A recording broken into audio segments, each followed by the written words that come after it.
it's not just, oh, we might have a Democrat majority forever. No, there's a chance, if the Republican Party is smart, we could be seeing a permanent majority for the GOP in the Senate.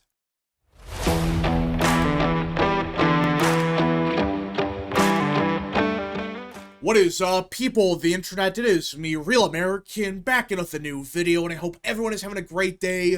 I'm having a great day myself, and before I get into it, don't forget to like, subscribe, share with your friends, and of course, join the channel today. These are all great ways to support the daily content, but enough of the promotional stuff. Let's get into it, because we have to talk about the Republican majority in the Senate and why there's a good chance that it could be a permanent majority. Yeah, I know that sounds crazy. I know it sounds crazy to say, wait, the Republican Party, they did so good in 2024 that if things continue the way they're trending, they could have a permanent majority. I know that sounds crazy. Hell, Democrats just a couple years ago were saying the Democrat Party would have a permanent majority. They were going to win every single state. Demographics were destiny. States like Texas and Florida were going to eventually flip Democrat. That's what they were saying for years. And before 2020, you could argue, yeah, it was a possibility that the Democrat Party, they could have a permanent majority, because places like Texas and Florida,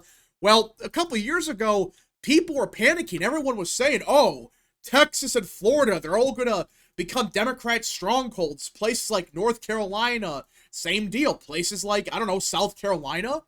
People were saying, especially in the Sun Belt, that all these states were going to flip Democrat because demographics were so bad for Republicans that Democrats would win all these states by 30 points. It would be a complete landslide. And at that point, if this really did happen, yeah, there was a good chance that we would have a permanent Democrat majority, because even if Republicans won Wisconsin, if they won Michigan, won Pennsylvania, all the Senate seats in the Rust Belt, not including Minnesota and Illinois, well, in that scenario, if we assume the Sun Belt's all Democrat, well, right now, it'll be 51 Democrats and 49 Republicans. And that's assuming you hold on to Maine, which, when Susan Collins retires, well, in that scenario, yeah, your pathway to the Senate, you have to flip a state like Minnesota. This was a philosophy 5 years ago. Everyone just forgot about this. Everyone was saying that come 2030 or 2025, this would be the map. The Democrats would have a permanent majority because they would win all the Sunbelt states, they control everything in this region, and Republicans would have to win everything just to maybe get a majority. Even then, under this current map, Republicans were only at 48 Senate seats, and in that scenario, you would have to hold on to a place like, I don't know, South Carolina, which is the most Republican of these states, and flip a place like Minnesota. And this is why for years, Democrats were so confident that they were going to have a permanent majority. They control the Sun Belt, and the pathway for Republicans, it was so slim that they needed everything, and I mean everything, to go right for them, just to get the 51 Senate seats. And before 2020 and 2024, Democrats were fully convinced it was over. Like, okay, we might lose an election here and there, but down the line, this is the permanent map. We have a permanent majority, and the Republican Party is dead. Hell, even Republicans, they were in complete panic. They thought this was happening, and they thought, oh crap, we need to change the party. Not in a good manner, not in a smart manner. They really thought if we outflanked the Democrats from the left on stuff like immigration, we were going to win. And it wasn't going to work. But then I think we all know what happened. 2020, 2024 happened, and, well, we all know what happened. This map occurred. And we're not talking about just a small shift. No. 2024 was a realignment.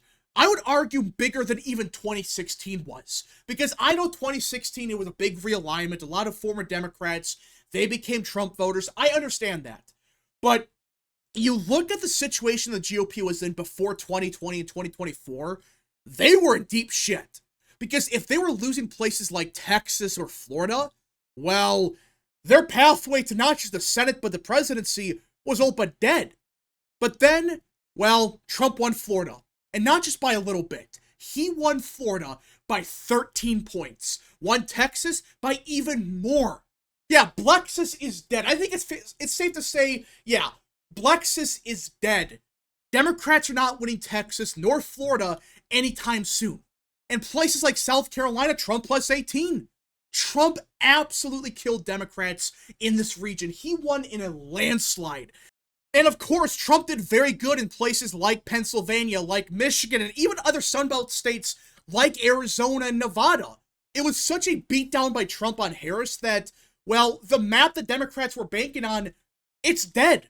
This magical permanent majority Democrats were banking on, it's dead. They needed Texas and Florida for the strategy to work. Not only is that not happening, but the reverse is actually occurring. It's not just, oh, we might have a Democrat majority forever. No, there's a chance, if the Republican Party is smart, we could be seeing a permanent majority for the GOP in the Senate.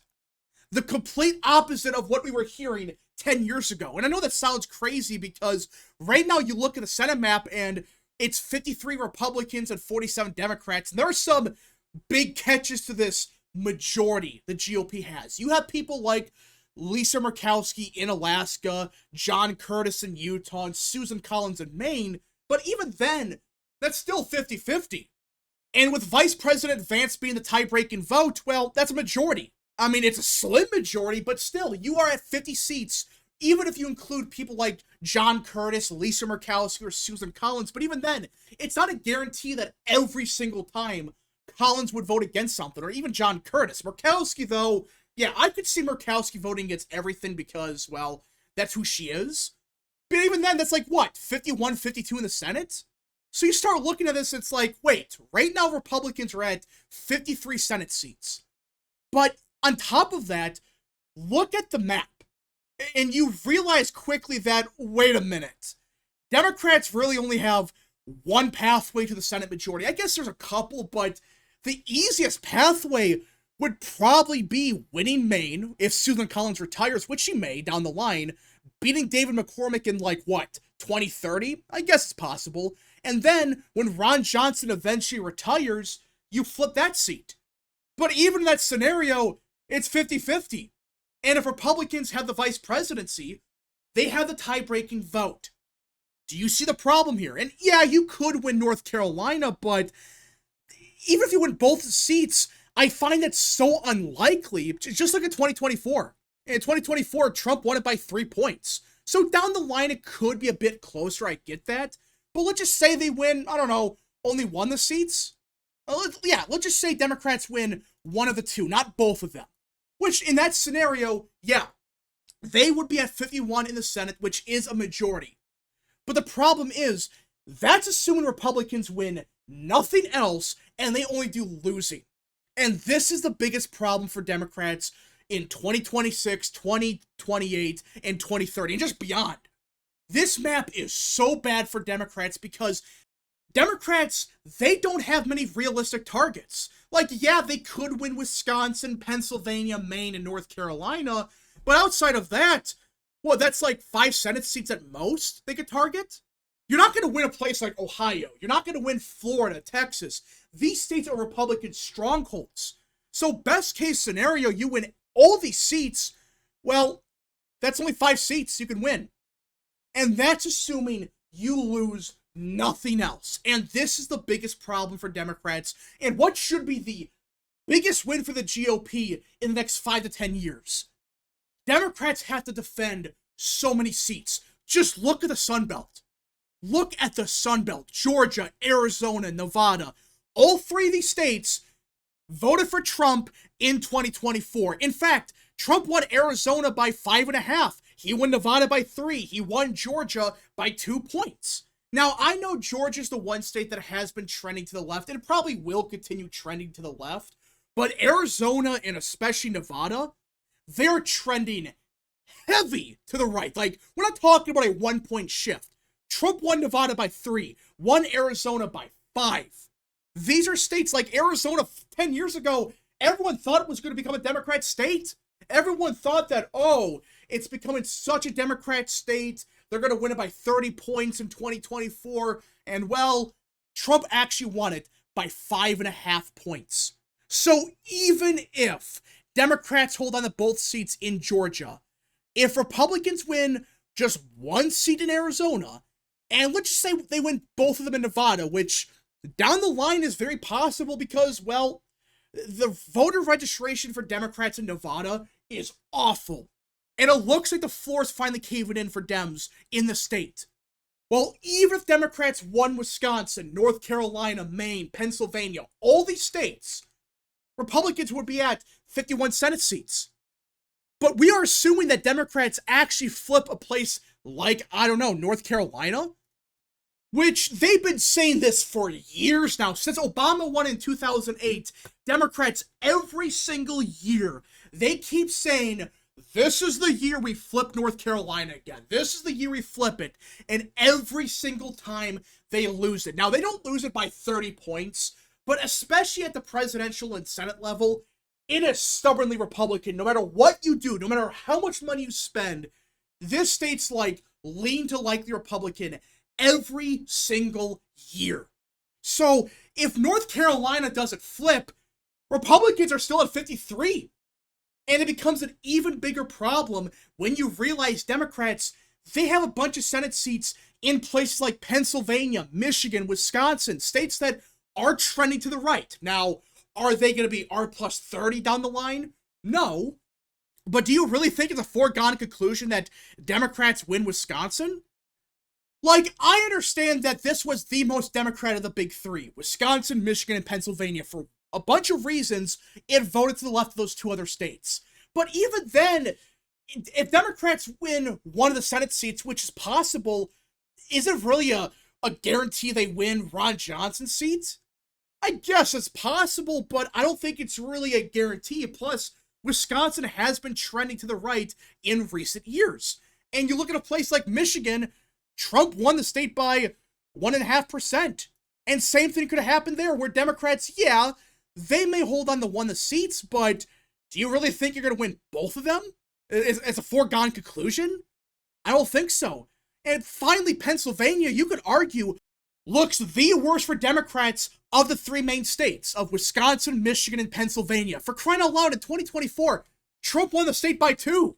He won the state by 2, got a majority of the vote, and voter registration looks so bad for Democrats in Pennsylvania that if trends continue and Scott Presser continues to build his machine in Pennsylvania, it could actually be a Republican stronghold in 10 to 12 years. I'm not saying it's for sure going to happen, but Democrats, they could be in big trouble in Pennsylvania, and they could potentially lose both seats. I'm not saying they for sure will, but there's a chance they could lose both seats. And just like that, this permanent majority Democrats were banking on, plus you got Maine, which Susan Collins has that seat forever. Right now, does this look like a good map for Democrats? And even if Democrats, they hold on to one of the seats in Pennsylvania, hold on to Michigan, hold on to one in Nevada, for example, well, even in this scenario, Republicans are 55.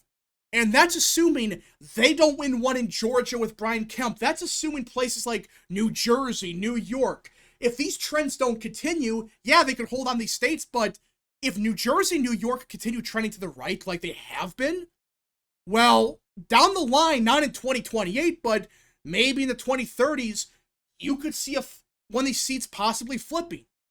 Now, do you see the problem here? Democrats have such an awful map ahead of them that it's the complete opposite of where they were 10 years ago.